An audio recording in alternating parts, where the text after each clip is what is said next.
the next 48 hours, we are only gonna eat food that we grew here on our homestead. Milk from our cow, meat from our chickens and beef, vegetables we raised in the garden, fruit we raised in the garden, eggs from our chickens, and we're gonna make meals out of all those things, and that's all we're gonna eat, right? Yeah. With only a few tiny exceptions of just things to cook with, some spices and things like that. So like right now, Shelly's frying up some onions and she used coconut oil to fry that in. This is just gonna be a couple little things like that. Because we're more than farmers. Now normally I start out my days with a latte, but since this isn't a completely normal morning, I'm gonna start with something else. This is mint tea and we grew it. All right, Shelly, what's for breakfast? I am going to make omelets with fried onions and leftover chicken from last night and some homemade ricotta cheese. So you made this ricotta? Yes.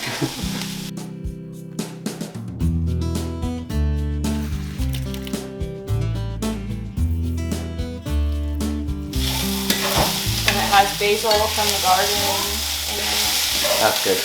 That's gonna make a good omelet. So are you excited about this weekend? Yes.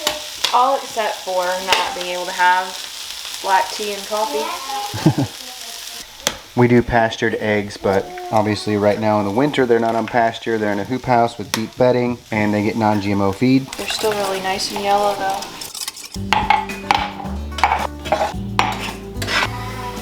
We've got a menu planned for this weekend. We had to plan it out because we do eat mostly what we grow on our homestead, but there's other things added in like rice and beans, pasta, bread, stuff like that. And we're not gonna be eating that this weekend, so we had to plan our menu. And I'm gonna put that up right now, but you're only gonna be able to see what we're having right now. And just so you know, we're putting some of the recipes that we used in this video in a free ebook. The link for it is in the description. Back up, punk. I like to have milk even in my mint tea, so for me, I'm gonna put some milk and some honey in there. So gross. Shelly doesn't like milk in hers. This milk right here is from our Guernsey cow. Just so good. This is the first honey that we got from our bees this year. It wasn't really on purpose. The bees disappeared and left the honey for us, so that wasn't a good thing, but it's been really fun having our own honey and hoping this next year we'll get some more bees and we'll even be able to get some more honey.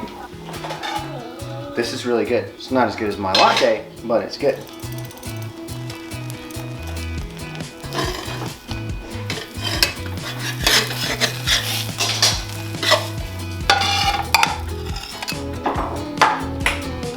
Usually when we make omelets, it's got like mozzarella or cheddar cheese in there from the store. We're not into making the hard cheeses yet, like cheddar. But Shelly made ricotta for this video, and this is really good. And that fried chicken, delicious. You're funny. Breakfast is done. That was really good. Thanks, babe. Next up is lunch. We had kind of a late breakfast, and so we're not gonna have any snacks in between now and lunch. Is lunch gonna take any kind of prep work or anything?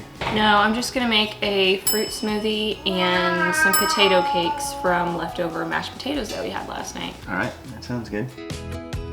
We're back, and it's time for lunch. Let's go see what Shelly's making. Let's make a smoothie. We've got raspberries, we've got strawberries, and I have yogurt right here. Which you made. Which I made, yes. And honey from our bees. Is it honey? No. No? Yes, it is. And some vanilla. That we didn't make. I didn't make this. That's one of our exceptions. Yes. And then some milk. That I milked.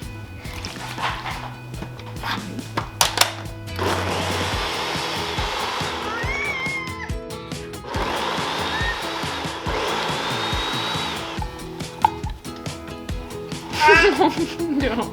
This is just leftover mashed potatoes, and I'm gonna add some eggs and fry them in butter, and you wouldn't believe how good they are.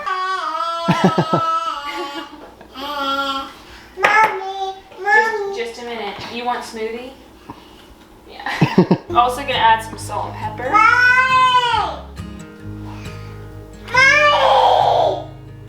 Eat it. Just wait. Okay, and then we'll stir it all up. That looks really disgusting. So potatoes that we grew in our garden and are in our root cellar right now, and milk from our cow, salt and pepper from somewhere else, and eggs from our chickens, and we're gonna fry those in butter from our cow.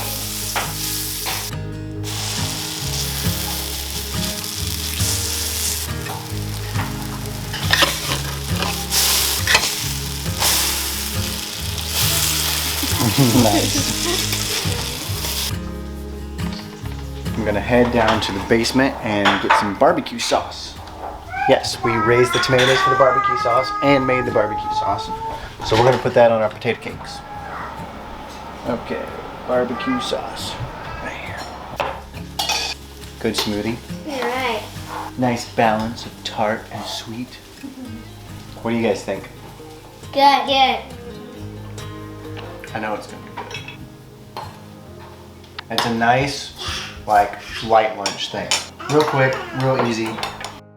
Children have quiet time in the afternoon, and then after that we'll have a snack. Not gonna tell you what that is. You have to wait and see. There'll be supper tonight too. So, one of our goals with this video is to show also the variety that we can do with the food.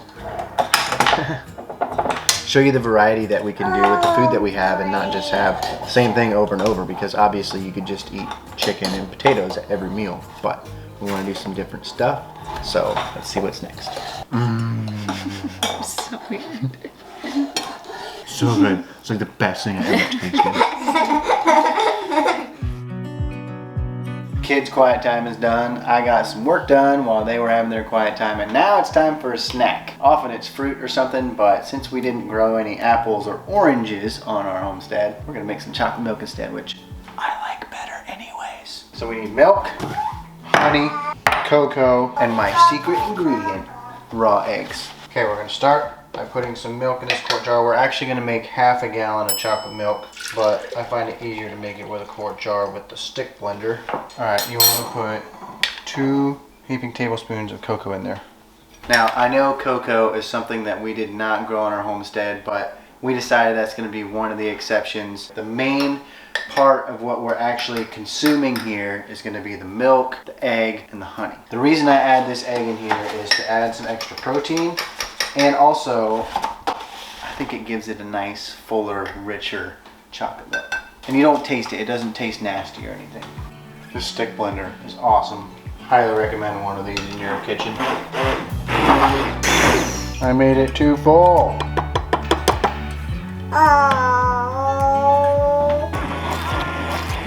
Making it in the quart container just makes it mix easier and better with the stick blender. Chocolate milk is one of my favorite snacks. It's really healthy if you do it like this. I used to drink a quart a day, which is probably a little excessive. The other thing that I usually do when I make chocolate milk is I make it with maple syrup. Since maple syrup has a little bit more of that like vanilla-like flavor, I think it makes better chocolate milk, but we don't have any maple trees. We didn't make the maple syrup, so we're using honey this time. You want some? All right, let's get some cups.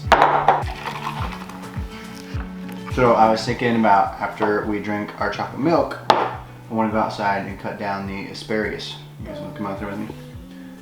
That'd be fun. We'll get the wagon, then you guys can put it on there, and then we'll make a fire. Because we need to burn those asparagus plants that we cut down. We don't want any of those bugs living and getting back in our asparagus patch next year. I think part of eating food that you grow on your homestead is learning to be creative with a small amount of stuff.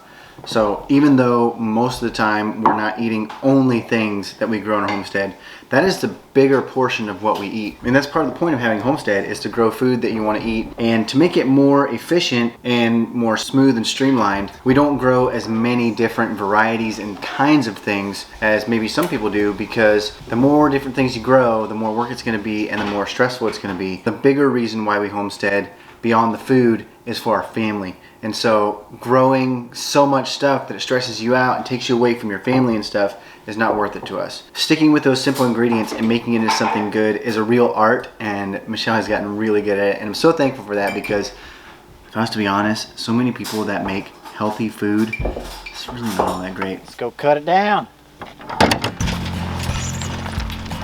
This is going to be a lot harder to cut down since I waited so long, because the snow like pushed it down. It would have been a lot easier when it was standing up nice and straight.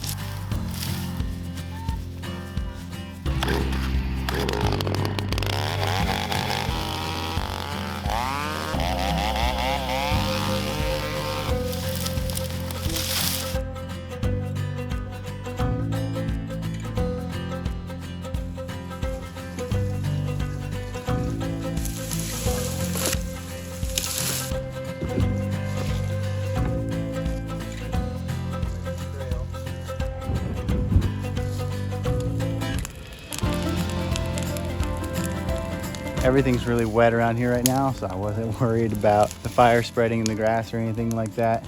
But I wouldn't recommend using gasoline.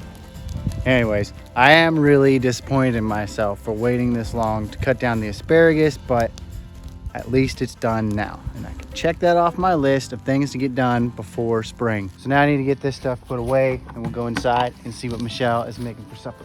All right, we're gonna go down to the root cellar and grab the stuff we need to make our soup for tomorrow and our supper for tonight.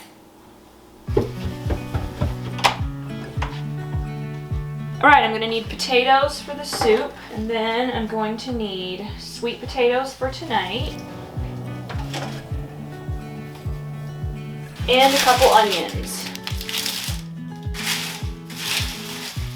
All right, I'm gonna clean up these potatoes and carrots from the root cellar and chop up these onions, and we're gonna saute everything together with some hamburger to make some soup for tomorrow.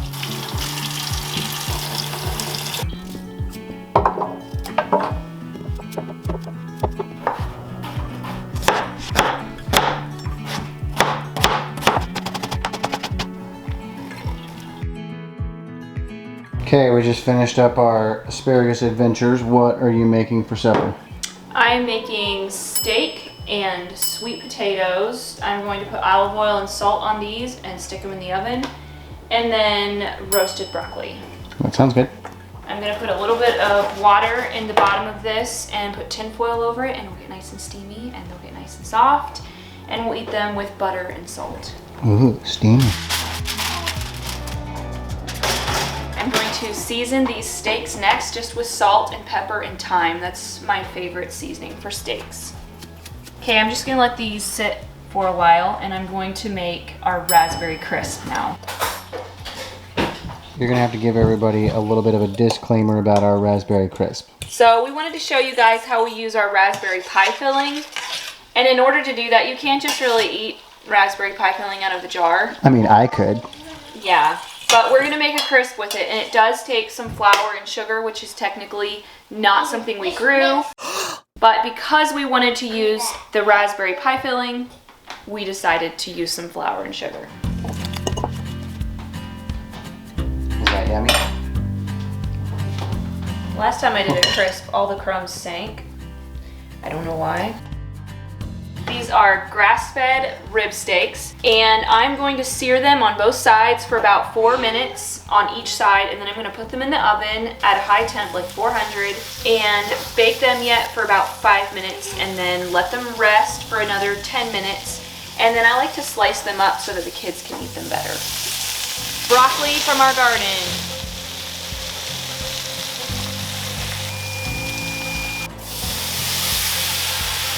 So what does that do? All the amazing like brownings and flavors and stuff that are in the bottom of the pan can be used. I just pour this over, and I'm gonna pop this in the oven for about 5 minutes.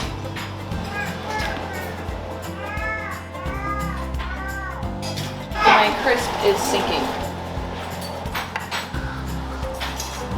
I think it's because there's not fruit to like hold the toppings up, because like I put the berries through a strainer to get all the seeds out, so it's not like apple crisp where there's like solid chunks of apple to like hold it up, but it still tastes good.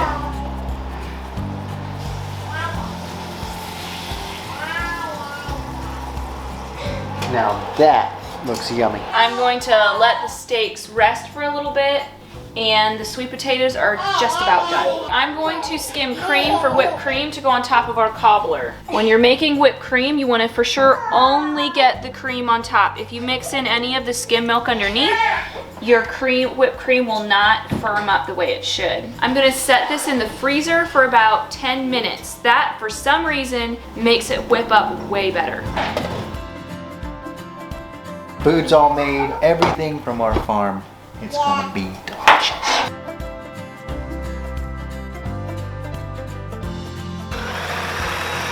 Cobbler's ready to go. Whipped cream's ready to go. Got me a glass of milk. Need some plates. We're gonna have dessert. Remember picking all these raspberries? It was a lot of work picking all these raspberries. tomorrow morning I have to leave early to go to church to practice for the worship team, so it's gonna be a quick breakfast. I think Shelly's making yogurt parfaits with fruit from our freezer that we grew and yogurt that she made, milk from our cow. I'm in a hurry, I gotta get left to make it to church on time. Shouldn't cut it this close, but I'm just gonna quick make myself some scrambled eggs, tea, since I can't have coffee again. And we've got these little yogurt parfaits, yogurt with raspberry jam in it. Got me a tea ball this time for the tea, so I can take it to go. Scrambled eggs, tea, yogurt, quick and easy. Let's go. Back from church now, and we're getting ready to eat lunch. It's gonna be a simple lunch today, but it looks really, really tasty. Michelle made a soup yesterday that she's heating up now. We're gonna have some fun stuff tonight. I can't wait for what we've got planned for this evening. It is an absolutely beautiful day today. It's like 50 degrees and sunny outside. So after lunch, we're gonna have our quiet time for the afternoon, and then we're gonna go hiking. And I think for our hike, I'll probably make some chocolate milk to take along to have as a snack. Got a lot of good protein and energy in there. Got to get these crazy kids outside for some exercise and fresh air. Especially the last one. We could have called our YouTube channel The Farmers or The Homesteaders, and it would have encapsulated a lot of what this video is about, growing food and eating it. But to us, homesteading goes so much deeper than that. It's about being more than farmers. It's about sharing life together. It's about sharing experiences as a family. Sometimes that means going off the homestead. A lot of times that's what it means for us. But when we do have an adventure off the homestead, we like to take a little bit of the homestead with us.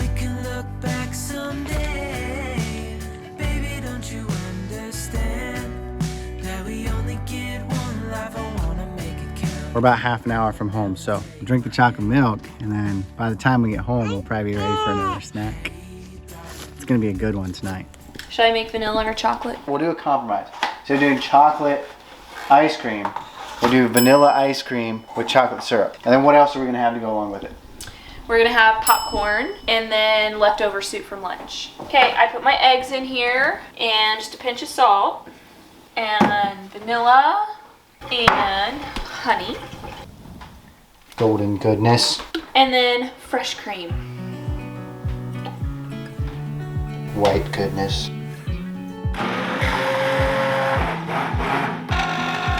So about how long is that going to take? This takes about 10 minutes. And then I like to stick it in the freezer for another half hour or so, but we might devour it too fast, who knows. Here we've got our popcorn. This is actually from a couple years ago. I didn't grow any last year because we had so much left over. So this right here is ladyfinger popcorn. This is our absolute favorite. It is so good. So we're gonna use this thing right here called a little stripper to shell this popcorn.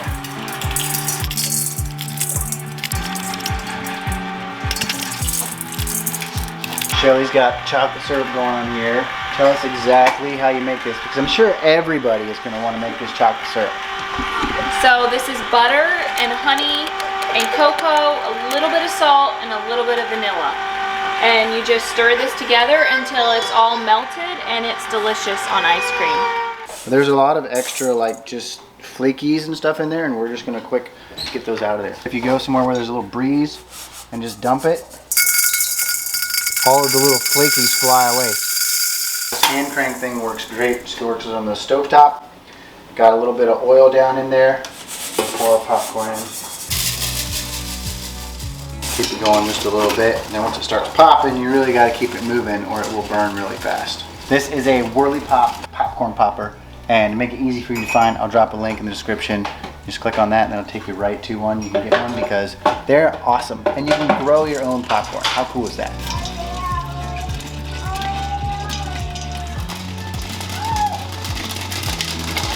I'm gonna get it in the bowl real fast so it doesn't burn. A lot of the cheaper popcorn that you get in the store and stuff, for some reason, there's just like a lot of leftover unpopped kernels.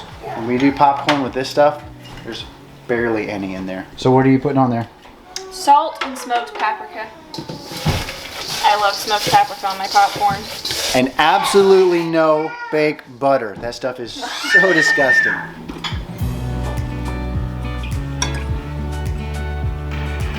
straight up cream from our cow, eggs from our chickens, and honey from our bees, and then the chocolate syrup on top. It's also made with honey from our bees, and butter from our cow.